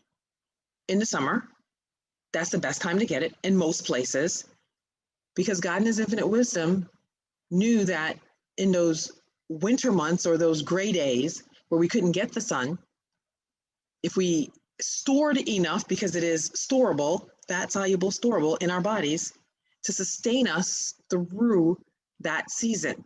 Isn't it amazing how that works? So understand that low vitamin D levels do not cause disease, okay? It's just they're a result of disease. That's what happens. You have a disease and maybe your vitamin D is going low. So get to the core of the issue. And then vitamin D supplements, a lot of times, you're not even taking the right D2 or D3. Wait, which one are you supposed to take? We go deeper and deeper in workshops to really have you understand this. Next question, and I know these a lot, and hopefully I don't know where you are on the pendulum, if you get them all right or you got them all wrong. Hopefully you're getting some right. Bypass surgery does not reduce the risk of heart attack most of the time. True or false? That is actually true. So if you answered true, you're correct. About 500,000 bypass surgeries are performed in the US each year.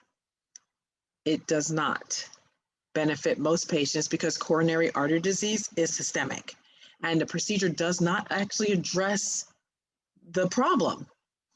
I mean, so we go open up the arteries and you clog them back up because you continue to eat the fatty artery clogging foods that cause you to have the coronary artery disease. So keep doing that, then you can just be grateful you're still alive if you've already had one. But studies show that bypass patients do not fare better than patients who just take the drug. So if you were given that opportunity, and hopefully you were, and there's more than just those two, surgery or drugs, right? Lifestyle change is the third that we really need to be focusing on. All right, next question. Taking a daily aspirin can reduce your risk of heart attack or stroke. True or false?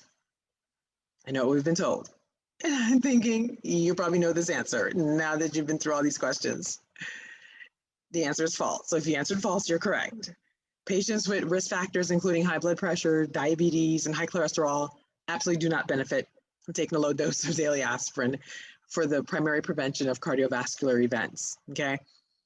Taking aspirin actually can increase the risk of major bleeding events. And that's really not what you want to do long term. And I'll tell you, all these drugs have long-term lasting effects. Keep that in mind, please. There's a lot of misinformation out there, and misinformation is the best way to keep people in fear and keep people misinformed, really. So we're just bombarded every day with misinformation about diet and health, often due to financial conflicts of interest, which you should dive deeper into who's saying what and why are they saying it. But the government spews out stuff, health professionals and organizations, disease groups and media, food, drug, device makers, well-meaning but misinformed health professionals. Yes, happens all the time. So please be mindful of who you're listening to and what information you're passing on. I love Dr. David Barker. He says, and it's interesting perspective, while patients are grateful for new drugs and operations, what they really want is not to be patients at all. In this, we are failing them. So I love talking about dehydration. If you ever, called my cell phone, you'd hear my very long voice message, but it's a message to make you think, okay? And we talk about this dehydration, but look at what dehydration can actually cause. Believe it or not drinking enough water, constipation, headaches, food cravings, water retention. Not drinking enough water, you're going to retain water. Isn't that crazy? Yeah. Flu-like symptoms, lack of energy, depression, weight gain, and there's so much more. But I love the healing power of water. And we're around a lot of beautiful water right now. But what does water do for us? Okay. It carries nutrients and oxygen to every cell in our body. It controls the temperature of our body, cleans our stomach, and it helps our digestion, cleans our intestines, improves absorption of the nutrients, removes toxins from our bodies, lubricates and cushions our joints, provides valuable electrolytes. I tell people all that extra, sports drinks that you want to drink, there's no need for that. Drink more water. Water has its own natural elements, calcium, magnesium, potassium, sodium, and chloride already in there. Now sugar, the nemesis. Look at that. It's white. It's a powder. Sounds like a drug. And it is. It's a legalized drug. Can you believe that each year a typical American is going to eat 756 donuts? I love this slide. 60 pounds of cake and cookies, 23 gallons of ice cream, 7 pounds of potato chips, 22 pounds of candy, 200 sticks of gum. I used to be very guilty on that one. 365 servings of soda. That's a soda a day. 90 pounds of fat, and a 5-pound bag of sugar a week. And it's really easy to look at that. I have a very visual presentation, usually when I go to schools or I'm doing events, that shows the the packages of sugar that's like in a Coke bottle or a soda bottle or a juice bottle. And it's usually mind-blowing for parents. Oh, so you remember in the talk I told you I would tell you the age of the cheeseburger, fries, and donuts, right? So believe it or not, yes, that cheeseburger and fries is actually 14 and a half years old. And the donuts, 8 years old. And again, I'm going to say the rats and roaches won't touch it. It won't grow mold or spores. So what do you think it's doing to your body? So you really are what you eat. You can look like that or you can look like that. The choice is up to you. So now let me ask this question. Did you learn anything new? I'm thinking and hoping that you have. And so then the question becomes, why doesn't everyone know about these issues? So let's do some practical application. Let's apply what we are learning today. So here are my 7 steps that I promised you, in no random order really, but I just want to go down, and I'm not going to get into detail because again, we really unpack a lot of these in further workshops. A real relationship with God is not about religion.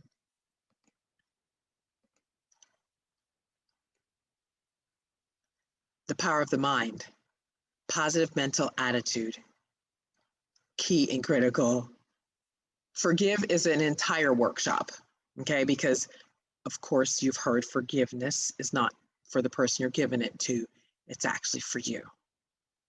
Meditation, I think that's becoming more popular in mainstream, and you understand the importance of quieting your mind. Deep breathing, again, another popular mainstream one coming up and so critical. Of course, I like the 4-6-8. And again, we go into details in other workshops about that breathing, but 4-6-8. Exercise and rest, critical. And then real nutrition and nature and gardening. Again, just putting these things into perspective is going to help you take control of your health and start living the life that you truly deserve. So what does that look like? One, you have to get your spiritual world in order. There's no way around that one. I don't care what you believe in, you have to get your spiritual world in order. Okay, spend more quality time with your family and friends. Hopefully last year really woke us up to that. You have to improve your self-confidence with positive self-talk. Be mindful of what you put out in the atmosphere, in the universe. The idiot box is what I call the television. How about you start reading more books, do puzzles, start exercising more, reading books. And then my dad, I love how he said this and taught us this at a younger age. If people don't add 3 things to your statue, you don't need them in your life. And of course, vice versa. You should be adding at least 3 positive things to people's lives as they come in and out of your life. And then we want you to drink, of course, more water, eat more fruits and vegetables, get outside and garden. I love this book. Write this book down, The 4 Agreements by Don Miguel Ruiz. Powerful. It's on my dream board, actually. And here are his 4 agreements. Be impeccable with your word. Do not take anything personally. Don't make assumptions, and always do your best. You read this book, it's life transforming. Again, we go into details more in other workshops. And then exercise. So if I were to ask you, what's the best exercise? What would you tell me? The best exercise is, well, I'm going to probably tell you you're right, because the best exercise is going to be the one you will actually do. If I tell you that running or swimming is the best exercise, I'm going to tell you right now, I don't want to go mess up my beautiful hair all the time, although that water is gorgeous. but I would probably prefer to go walking. So we want you to do just that. Move your body. You don't use it, you're going to lose it. Believe that. But here are just 20 benefits of why exercise is so important. Do you understand that you can actually lower your blood pressure by just exercising? It actually reduces cancer risk. Who would have known? I think it really is amazing that in our society, people actually take better care of their cars and pets than they do themselves. You know, remember the analogy that I shared with you in the talk about, you know, using the car as the analogy of your body. The crazy thing is people would actually really make sure their car is taken care of before they're actually taking care of their own human form. That's not what we should be doing. So I want you to get into that driver's seat on how not to be a patient, right? It's about being proactive and intentional rather than reactive and episodic. So what does that mean? Well, being reactive and episodic means you wait until you're sick. You remember the car analogy, you just keep chugging along until it totally breaks down or you can't get out of the bed.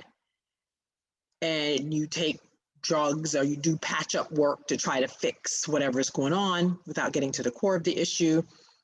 And that's the cycle. You know, I get allergies every year, or I'm sick 2-3 times a year and that's normal, or whatever it is. Well, no, that's actually not normal. I don't want you to believe that. And then being proactive and intentional actually really is you make health your priority. You get in healthy communities that's going to foster a sense of accountability that we have in our groups that is going to help you stay on that path of health, that pendulum of success. Resolve the issues by going to the core, okay, of what the cause is and not trying to do treatment. We do prevention. And then we work together as a team to maintain really premier health. So I want you to practice informed decision-making. And what does that look like? Again, obtain and analyze unbiased information. Stop believing the hype. Again, my dad says, you know, believe half of what you see, none of what you hear, or none of what you hear, half of what you see. I don't know which way it is, whatever way it is. Just be very leery. In the Bible, they say these Bereans who do their work, they do their homework, they do their research before they start believing anything. Well, become like a Berean and start doing your own research, independent research that's not biased. And then have that, again, collaborative approach with your doctors.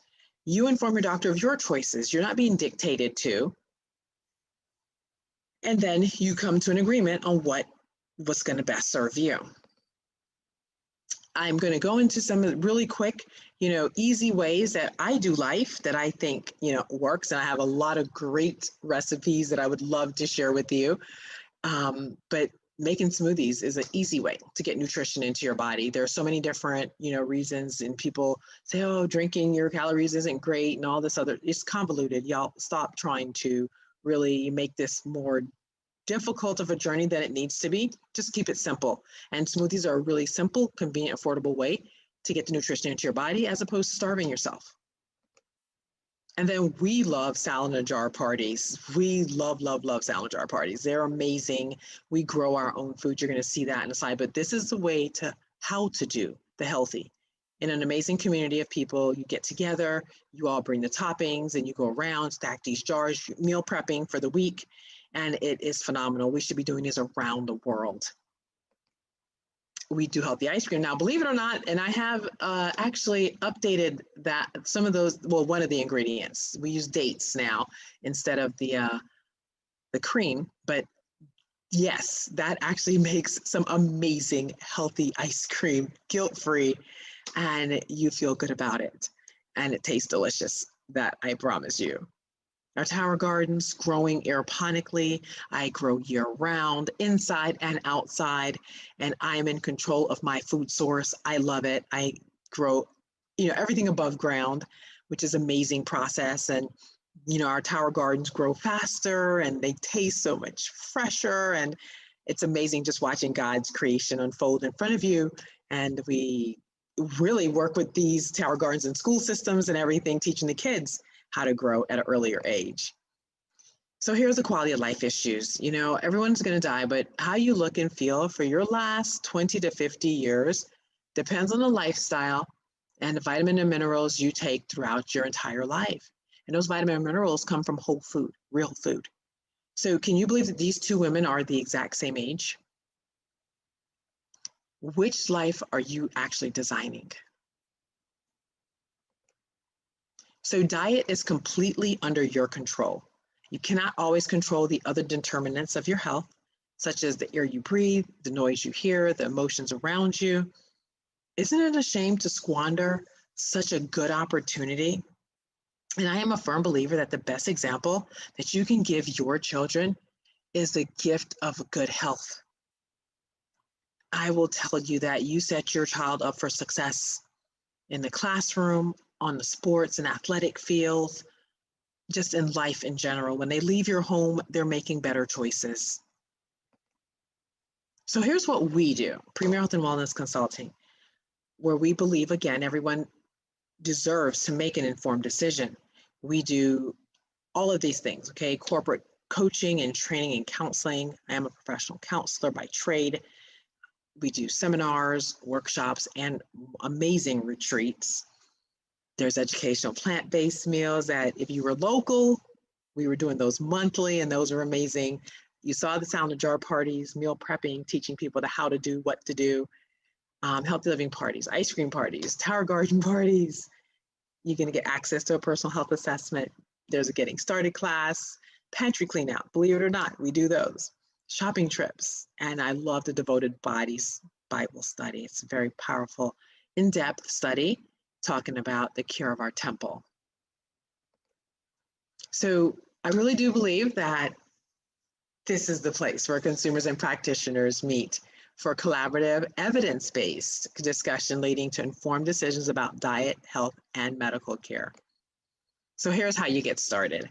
I want you to text Success Fest 21 to 757-538-7288. Okay, again, text Success Fest 21 to 757-538-7288, and that's going to give you your next steps of what you need to do.